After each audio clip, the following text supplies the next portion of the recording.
Welcome back to my channel సరదా ముచ్చట్లు vlog. ఈ రోజు వ్లాగ్ ఏంటంటే అండి, నేను బేబీ సాలిడ్స్ అయితే స్టార్ట్ చేశాను కదా. స్టార్ట్ చేసినప్పుడు ఫస్ట్ హోమ్ మేడ్ సెర్లాక్స్ ఏంటి అనేది మీకు క్లియర్ గా ఈ వీడియోలో చూపిస్తున్నాను. ఎవరైతే మన ఛానల్ ని ఫస్ట్ టైం చూస్తున్నారో సబ్స్క్రైబ్ చేయడం మాత్రం అస్సలు మర్చిపోకండి. అలాగే బెల్ ఐకాన్ ని క్లిక్ చేస్తే నా ఫర్దర్ వీడియోస్ అనేవి మిస్ అవ్వకుండా ఉంటారు. ఇంకా కంటిన్యూస్ గా ఫుడ్ బ్లాగ్స్ అనేవి వస్తాయండి. నేను ఏమేమి సెర్లాక్స్ ఇంట్లో ప్రిపేర్ చేశాను, బేబీకి ఎలా పెడుతున్నాను, స్టార్టింగ్ స్టేజ్ లో వాళ్ళకి డైజెస్టివ్ సిస్టమ్ అనేది అంత మంచిగా ఉండదు అనమాట. సో ఈజీగా డైజెస్ట్ అయ్యే ఫుడ్డే పెట్టాలన్నమాట. అదేం ఫుడ్ పెట్టాను, డాక్టర్ నాకేం సజెస్ట్ చేశాడు, ఈచ్ అండ్ ఎవ్రీథింగ్ కూడా ఈ వీడియోలో మీతో షేర్ చేస్తాను. స్కిప్ చేయకుండా వీడియో ఎండ్ వరకు అయితే చూడండి. అక్కడి మీ లైక్స్ కూడా చాలా ఇంపార్టెంట్ అండి. తప్పకుండా లైక్ చేసి షేర్ చేయండి. 10 మంది మోమ్స్ కి అయితే ఇది ఉపయోగపడుతుంది అనుకుంటున్నాను. వీడియో ముందు సాలిడ్ స్టార్ట్ చేసే ముందు నేను డాక్టర్ని అయితే కన్సల్ట్ అయ్యాను అనమాట.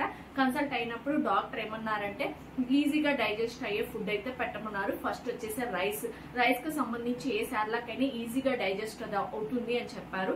అలాగే బనానా, అలాగే యాపిల్, ఇవన్నీ కామన్ గా మీ అందరికి కూడా తెలుసు కాబట్టి ఇవి ఈజీగా డైజెస్ట్ అయ్యే సిస్టమ్. హోమ్ మేడ్ సెర్లాక్ ఎలా చేశాను, అసలు ఏమేమి ఫుడ్ కలిపితే బేబీకి ఈజీగా డైజెస్ట్ అయ్యింది, మా బేబీకి పర్సనల్ గా నేను ఎక్స్పీరియన్స్ చేసిన తర్వాత మీతో షేర్ చేస్తున్నాను. ఇదైతే తప్పకుండా ఫాలో అవ్వండి. చాలా చాలా హ్యాపీగా ఉంటుంది. వాళ్ళ స్టమక్ కూడా బాగా ఫుల్ అవుతుంది అనమాట. డాక్టర్ ఏం చెప్పారంటే 10 to 12 లోపల ఒకసారి అయితే ఫీడ్ ఇవ్వమని చెప్పారు. ఈవినింగ్ వచ్చేసి 4 to 6 లోపల మీరు ఇవ్వాలనుకుంటే 4 to 6 లోపల ఫీడ్ ఇవ్వమని చెప్పారు. సో స్టార్టింగ్ లో 2 టైమ్స్, ఒకటి వచ్చేసి ఫ్రూట్, ఇంకోటి వచ్చేసి సెర్లాక్ పెట్టమన్నారు అనమాట. సో నేను ఫస్ట్ టైం బేబీకి ఏ సెర్లాక్ పెట్టాను అనేది ఇప్పుడు వీడియోలో చూద్దాం. స్కిప్ చేయకుండా చూడండి. ఇంకా వీడియోలోకి వెళ్ళిపోదాం. చూసారు కదండి, 1 గ్లాస్ రైస్ అయితే తీసుకున్నాను. మాక్సిమం రైస్ ఏంటంటే మనకి పండించిన రైస్ అయితే చాలా చాలా మంచిది. అండ్ పాలిష్ కూడా కొంచెం తక్కువ పట్టిన పాలిష్ రైస్ అయితే ఇంకా చాలా మంచిది అనమాట. 1 గ్లాస్ రైస్ అయితే తీసుకున్నాను. అలాగే 1 గ్లాస్ పూల్ మక్కన అయితే తీసుకున్నాను. అలాగే బాదం తీసుకున్నానండి. బాదం వచ్చేసి ఒక 6 తీసుకున్నాను. అండ్ కాజు వచ్చేసి 4 తీసుకున్నాను. ఎందుకంటే కాజు అంత ఈజీగా డైజెస్ట్ అవ్వదు అనమాట. సో అందుకని స్టార్టింగ్ స్టేజ్ కాబట్టి నేను అంత ఎక్కువ వేయట్లేదు. బాదం అనేది ఎవరికైనా ఈజీగా డైజెస్టబుల్ అవుతుంది కాబట్టి చాలా మంచిది హెల్త్ కూడా అని చెప్పి ఇవైతే వేస్తున్నానండి. ఇవన్నీ వేసేసి నేనైతే సెర్లాక్ చేస్తున్నాను. ఫస్ట్ వచ్చేసి ఈ రైస్ ని అయితే వాష్ చేసుకుందామండి. నేను ఒక బౌల్లో వేసుకొని మంచిగా వాష్ అయితే చేసేసుకుంటున్నాను. రైస్ ని మంచిగా వాష్ చేసుకోవాలండి. ఇలాగ 2-3 టైమ్స్ అయితే వాష్ చేసుకొని నేనైతే 2-3 టైమ్స్ వాష్ చేసుకుంటాను. ఏమన్నా ఉన్నా కానీ నీట్ గా ఉంటుంది అనమాట. మాక్సిమం పండించిన రైసే చూడండి, ట్రై చేయండి. చాలా మంది రేషన్ బియ్యం కూడా ఇస్తున్నారు. ఇన్ కేస్ మీకు అవైలబుల్ అన్నా కానీ అవైనా వేసుకోండి. నేనైతే పండించినవి, తక్కువ పాలిష్ పట్టించినవి వేస్తున్నాను. మాకు ఇవి ఉన్నాయి కాబట్టి. ఎందుకంటే ఇవి చాలా మంచిదండి కంపేర్ టు అవుట్ సైడ్ అనమాట. ఎందుకంటే బయట చాలా వరకు ఏంటంటే ఎక్కువ పాలిష్ పడతారు మనం బయట కొనుక్కున్న బియ్యము. సో అందుకని చెప్పేసి ఎక్కువ పాలిష్ పట్టినప్పుడు దాని న్యూట్రిషన్స్ అన్ని పోతాయండి. అందుకని ఇంట్లో పండించినవే చూడండి. ఎవరికైనా ఫెసిలిటీ మీ రిలేటివ్స్ కి ఎవరికైనా ఉన్నా కానీ అడిగి తీసుకోండి బేబీ వరకు. సో ఇలాగ 2 టైమ్స్ అయితే ఖచ్చితంగా వాష్ చేసుకోవాలండి. మళ్ళీ ఇంకొకసారి మంచిగా వాష్ చేసేసుకోండి. ఏమన్నా డస్ట్ ఉన్నా కానీ నీట్ గా వెళ్ళిపోతుంది అనమాట. చూసారు కదండి, ఇలాంటి కాటన్ క్లాత్ ఒకటి అయితే తీసుకోండి. తీసుకొని ఏవైతే మనం బియ్యం కడిగి పెట్టుకున్నామో అవి వచ్చేసి దీని మీద వేసేసుకోవాలన్నమాట. ఇవైతే బియ్యం తీసుకున్నాం కదండి, ఇవి తీసుకొని ఇలా వేసేసుకోవాలి. మంచిగా ఆరబెట్టేసుకోవాలి. మీరు కావాలంటే బియ్యము డైరెక్ట్ గా వేయించుకొని కూడా వేయించుకోవచ్చు, నో ప్రాబ్లం అండి. బట్ ఇలా పెడితే ఇంకా మంచిదని చెప్పి నేను ఇలా చేస్తున్నాను. డైరెక్ట్ గా కూడా వేయించుకోవచ్చు, ప్రాబ్లం ఏం లేదు. పల్సగా వేసుకోండి. ఇట్లా పల్సగా వేసుకుంటే తొందరగా ఆరిపోతాయి అనమాట. మీకు ఎండ బాగా కాస్తుందంటే మీరు టెర్రస్ మీద అలాగైతే కూడా వేసుకోండి, చాలా బాగుంటుంది. ఫ్యాన్ కాల్ కంటే కూడా అది ఇంకా చాలా మంచిది. బట్ నాకు ఫెసిలిటీ లేదు కాబట్టి నేను ఇలా అయితే వేసుకున్నాను. ఒక కొంచెం బాగా డ్రై అవనిచ్చి మనం తర్వాత ప్రాసెస్ లోకి అయితే చేసాం. చూసారు కదండి, మంచిగా ఇవైతే ఆరిపోయాయి. ఇంకా నేను ఇప్పుడు వచ్చేసి వేయించేస్తాను. అది కూడా మీడియం, ఎక్కువ హెవీగా వేయించకూడదు, అట్లా అని చెప్పి తక్కువ వేయించకూడదు.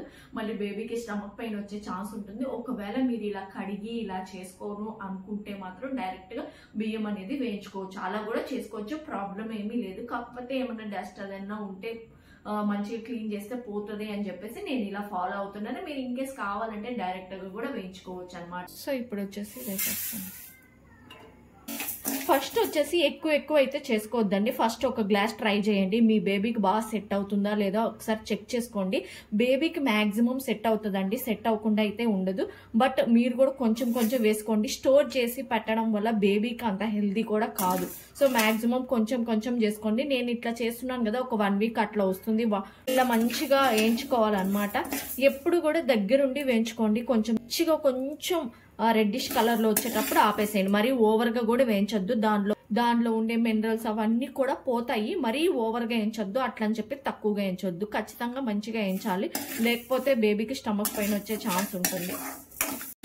చూసారు కదా, కొంచెం కలర్ అయితే చేంజ్ అయింది. ఇట్లాగా చాలు, ఈ మాత్రం చాలండి. మరి ఓవర్గా అయితే వేయించొద్దు. పూల్ మక్కన అయితే వేయించండి. పూల్ మక్కన మీకు కావాలంటే నెయ్యి వేసుకుంటే కూడా చాలా మంచిదండి. బట్ బేబీస్కి అంత ఎక్కువ నెయ్యి ఇవ్వడం కూడా మంచిది కాదు, కాబట్టి నేనైతే వేయట్లేదు. ఇది స్టార్టింగ్ స్టేజ్ ఆఫ్ సెర్లాక్ కాబట్టి ఏంటంటే బేబీస్కి అంత తొందరగా డైజెషన్ అవ్వద్దు. మళ్ళీ నెయ్యి వేసి ఇదంతా గందరగోళం చేయకూడదు. ఎందుకంటే స్టార్టింగ్ స్టేజ్ బేబీ ఎలా డైజెస్ట్ చేసుకుంటున్నారు అనేది చూసుకోవాలి. కాబట్టి నెయ్యి అయితే ఇప్పుడైతే ప్రిఫర్ చేయగాకండి. నెక్స్ట్ టైం మనం చేసేటప్పుడు మాత్రం నెయ్యి ప్రిఫర్ చేయండి, బేబీకి అంతా బాగుంటే మాత్రం. నేనైతే ఇలాగే ఫాలో అయ్యానండి, అందుకే మీకు చెప్తున్నాను, మీకు ఎవరికైనా యూస్ఫుల్ అవుతుందని చెప్పేసి. దీనంతటికి కూడా కొంచెం ఓపిక కావాలండి. ఓపికతో చేసుకోవాలి బేబీకి సెర్లాక్. ఎందుకంటే బేబీకి హెల్దీగా ఉండాలంటే మనకు కూడా ఓపిక అనేది చాలా ఇంపార్టెంట్. సో ఓపికగా చేసుకుంటే మాత్రం హెల్దీ సెర్లాక్ అయితే మనం ఇవ్వచ్చు. అదే బయటవైతే దాంట్లో స్వీట్ రకరకాలు ఉంటాయి. వాళ్ళు స్టోర్ చేయడానికి వాళ్ళు ఎన్ని వేస్తున్నారో ఏంటో మనకు అంత క్లారిటీగా తెలియదు. కాబట్టి మాక్సిమం ఇంట్లోదే ప్రిఫర్ చేయండి. స్టేజ్ 1, స్టేజ్ 2, స్టేజ్ 3 అలాగా నేను రకరకాల స్టేజ్లో పెట్టాను అనమాట మా బేబీకి. అవన్నీ కూడా నేను క్లియర్గా 1 by 1 నేను రెసిపీస్ అనేవి షేర్ చేస్తాను. బేబీకి డైజెస్ట్ చేసుకోవడానికి సింపుల్గా ఈజీగా ఉంటుంది కూడా. సో దానివల్ల బేబీకి బెనిఫిట్సే ఉంటాయండి. ఒకవేళ ఇన్ కేసు వద్దు అనుకుంటే మాత్రం ఇప్పుడు జీడిపప్పు బాదం పప్పు అనేది అవాయిడ్ చేయొచ్చు. అది మీ ఇంట్రెస్ట్ని బట్టండి. నేనైతే వేసాను, మా బేబీకి సెట్ అయ్యింది. సో మీకు ఒకవేళ వద్దు ఇప్పటి నుంచే జీడిపప్పు బాదం పప్పు ఎందుకు అని మీరు ఫీల్ అవుతుంటే మాత్రం దాన్ని అవాయిడ్ చేయండి. పూల్ మక్కానా కూడా అవాయిడ్ చేయొచ్చు, నాట్ అన్ ఇష్యూ అండి. మీరు ఓన్లీ రైస్ మాత్రమే పెట్టుకోవచ్చు. బట్ టేస్ట్ ప్లస్ వీటిల్లో ఉండే బెనిఫిట్స్ అన్ని బేబీకి వెళ్తాయి అని చెప్పి నేను స్టార్టింగే ఇలా ట్రై చేశాను, నాకైతే సక్సెస్ అయ్యింది. చూసారు కదా, ఆల్మోస్ట్ ఇదైతే వేగిపోయింది. ఇంక ఇలాంటప్పుడే బాదం పప్పు జీడిపప్పు కూడా వేసేసుకుంటున్నానండి దీంట్లోనే. మీరు కావాలంటే సపరేట్గా కూడా వేయించుకోవచ్చు. పూల్ మక్కన అనేది చాలా ఇంపార్టెంట్ అండి. మంచి క్వాలిటీ పూల్ మక్కన అయితే తీసుకోండి. చూసారు కదండి, ఇప్పుడైతే వేగిపోయింది. చూడండి, ఇలా ఉండాలి, పొడిలాడుతూ రావాలన్నమాట. ఇట్లా పొడిలాడుతూ రావాలి. సో ఇది ఆల్మోస్ట్ వేగిపోయింది అనమాట. ఇంక బంద్ చేసేస్తున్నాను. ఇంక ఇవన్నీ కూడా చల్లార్చనివ్వాలండి. రైస్ అయితే ఇలా వేయించుకున్నానండి. ఇంక ఇవన్నీ కూడా దీంట్లో వేసేసి ఇంకా ఫ్యాన్ కింద అయితే పెట్టానండి. ఇది కొంచెం కానీ చల్లారిందంటే మనం మిక్సీకి వేసేసుకొని ఫైన్ పౌడర్ అయితే చేసుకోవాలి. అది ఇంకా డీటెయిల్గా మీకు చూపిస్తాను. చూసారు కదండి, ఇదైతే చల్లారిపోయింది. ఇంకా మిక్సింగ్ బౌల్ అయితే వేసుకున్నాము. ఇంకా ఫైన్ పౌడర్ అయితే చేసుకోవాలి. ఇప్పుడు పౌడర్ చేద్దాము. ఇది స్టార్టింగ్ స్టేజ్ కాబట్టి చాలా ఫైన్ పౌడర్ చేయాలండి. మళ్ళీ బేబీకి ప్రాబ్లం అవుతుంది. మనం మిల్క్ తాగుతూ డైరెక్ట్ గా ఇది గుల్లలుగా తిన్నారంటే మళ్ళీ ఎఫెక్ట్ అయిపోతుంది. చాలా స్మూత్ గా చాలా పల్సగా చేసుకోవాలన్నమాట. వేసింది దీంట్లో వస్తుంది. ఎందుకంటే ఫైన్ పౌడర్ పెట్టాలి కాబట్టి బేబీకి ఎటువంటి రిస్క్ చేయదలుచుకోవట్లేదు నేనైతే. అంతా చాలా ఫైన్ పౌడర్. ఇది మంచిగా ఇట్లా జల్లెడ పట్టేసుకుంటున్నాను. స్టార్టింగ్ స్టేజ్ లో ఇది కంపల్సరీ అండి. ఇంకా లేటర్ ఆన్ 7-8 మంత్స్ అప్పుడైతే మనం కొంచెం ఇట్లా ఉన్నా కానీ it's okay. But starting stage లో భలే కేర్ఫుల్గా ఉండాలి బేబీస్ తోటి. చూసారు కదండి, ఇప్పుడు కొంచెం చల్లారనిద్దాం. చల్లారనిచ్చిన తర్వాత గ్లాస్ బౌల్ అయితే తీసి పెట్టేసుకుందాం. ఓకే, సో ఇంక ఇదైతే చల్లారిపోయింది. నేను వచ్చేసి ఈ గ్లాస్ బౌల్ అయితే తీసి పెడుతున్నానండి. ఇది వచ్చేసి తేనెకు వచ్చింది కదా, అదైతే ఉందని చెప్పేసి దానిలో తీసి పెడుతున్నాను. ఇన్ కేస్ లేదు అంటే మనం ఏదైతే ఫార్ములా యూజ్ చేస్తామో దాంట్లో అయినా తీసి పెట్టుకోవచ్చు అని నా ఫీలింగ్ అనమాట. నేనైతే దాంట్లో తీసి పెడుతున్నాను. చేసినప్పుడు దీంట్లో స్టోర్ చేస్తున్నాను, నార్మల్ అప్పుడు దీనిలో స్టోర్ చేస్తున్నాను అనమాట. ఇంకా నా దగ్గర పెద్ద గ్లాసు కూడా ఉన్నాయి మా బేబీ ఫంక్షన్ అప్పుడువి. బట్ నేను వచ్చేసి ఈ గ్లాస్ దాంట్లో చేసి పెట్టేసుకున్నాను. ఇంతే, ఇది చల్లారిపోయింది కాబట్టి ఇదైతే దీనిలో వేసేస్తున్నాను. మంచిగా మీరు కూడా గ్లాస్ బౌల్స్లో అయితే తీసి పెట్టేసుకోండి. లేదు వాళ్ళు మనకి మిల్క్ పౌడర్ స్టోర్ చేసినప్పుడు హెల్దీగానే ఉంటుంది కాబట్టి నేను ఇది కూడా పెడితే హెల్దీగా ఉంటుందని చెప్పి పెడుతున్నాను. ఇంకేస్ పెట్టకూడదు అంటే మీకు ఎవరికైనా ఐడియా ఉంటే ప్లీజ్ కామెంట్ సెక్షన్లో అయితే కామెంట్ చేయండి. నేను నెక్స్ట్ టైం నుంచి దీంట్లో స్టోర్ చేయను, ప్రజెంట్ అయితే చేసుకోవచ్చు అన్నట్టు చేస్తున్నాను. ఇంకేస్ చేయకూడదు అంటే గ్లాస్ బౌల్స్లోనే స్టోర్ చేసుకుంటాను. ప్రస్తుతానికైతే దీని నిండా చేసుకుంటున్నానండి నేను, ఎందుకంటే ఒక్క పూటే కాబట్టి ఇది సరిపోతుంది బేబీకి. ఒక 1 వీక్ అట్లా వస్తుంది. 1 స్పూన్ వేస్తాను. ఇంకొక విషయం ఏంటంటే 1 స్పూనే యూజ్ చేస్తానండి. ఇన్ కేస్ మీ బేబీస్ కానీ తింటున్నారు అంటే 1 స్పూన్ ఒక రోజు వేయండి, 3 డేస్ ఒక 1 స్పూన్ వేసి పెట్టండి. రిజల్ట్ చూడండి, బాగున్నాడు బాగా తింటున్నాడు అంటే ఇంకో రోజు ఇంకొంచెం ఎక్స్ట్రా వేయండి, ఇంకో రోజు ఇంకొంచెం ఎక్స్ట్రా, అలా కొంచెం కొంచెం ఎక్స్ట్రా పెంచుకుంటూ వెళ్ళండి. 2 స్పూన్స్ మినిమం ఖచ్చితంగా పెట్టుకోండి. ఇంకా ఎక్కువ అయితే పెట్టగాకండి, ఎందుకంటే మళ్ళీ కావాలంటే మీరు నెక్స్ట్ ఈవినింగ్ టైంలో అయినా పెట్టుకొని అలవాటు చేసుకోండి. కానీ ఒకేసారి 3 స్పూన్స్ అలా అయితే అస్సలు పెట్టగాకండి. బేబీకి ఎస్టీటీ వచ్చే chances are very very high అనమాట. మళ్ళీ వాళ్ళు సఫర్ అవుతారు. సో తింటున్నాడు కదా అని చెప్పి ఎంత అంటే అంత పెట్టొద్దు. చూసారు కదండి, నాకు వచ్చేసి ఇంతవరకు వచ్చిందనమాట. ఒక గ్లాస్ వేసుకుంటే ఇంతవరకు అయితే వచ్చింది. ఇది నాకు చాలా డేసే వస్తుంది. అండ్ ఇంకొక విషయం ఏంటంటే బేబీ ఫుడ్ మీరు ప్రిపేర్ చేసేటప్పుడు ఖచ్చితంగా హ్యాండ్ వాష్ అనేది చేసుకోండి. ఎవ్రీ టైం బేబీకి ఏదైనా ఫుడ్ ఇస్తున్నారు అంటే హ్యాండ్ వాష్ అనేది కంపల్సరీ, హైజీన్ అనేది కంపల్సరీ ఇంపార్టెంట్ అండి. ఇదైతే గుర్తు పెట్టుకోండి. ఒకవేళ మీరు బై మిస్టేక్ ఏదైనా పనిలో ఉండి ఆకలి వస్తుంది బేబీకి అని చెప్పి టక్క వచ్చి చేసేస్తారేమో, అలా అస్సలు చేయగాకండి. హైజీన్ అనేది చాలా చాలా ఇంపార్టెంట్. బేబీకి మీరు ఏమి ఇస్తున్నా కానీ హ్యాండ్ వాష్ చేసుకొనే ఇవ్వండి. ఇదైతే కంపల్సరీగా ఫాలో అవ్వండి.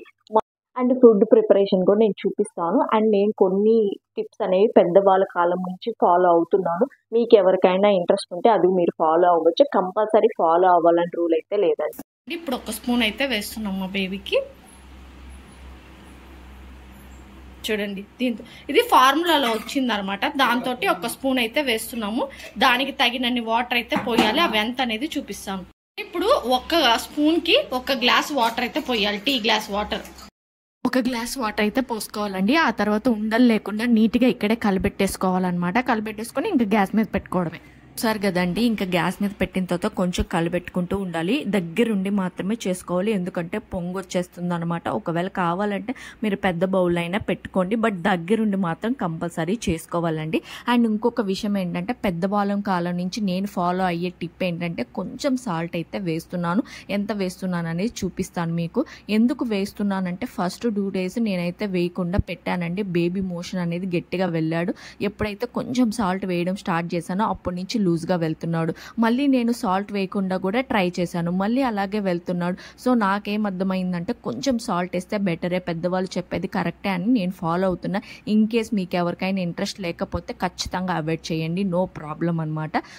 కదా థిక్నెస్ ఇలా ఉండాలంటే కొంచెం వాటరిష్గా ఉన్నప్పుడే రిమూవ్ చేస్తే అది ఆరిన తర్వాత గట్టిగా అయిపోతుంది. ఇంకో విషయం, మంచిగా ఉడకనివ్వాలి. ఇన్ కేస్ మీ బియ్యానికి అది ఉడకట్లేదు అంటే ఇంకొంచెం వాటర్ వేసుకొని అయినా ఉడికించండి బాగా, లేదంటే బేబీకి స్టమక్ పెయిన్ వస్తుంది బాగా ఉడకపోతే.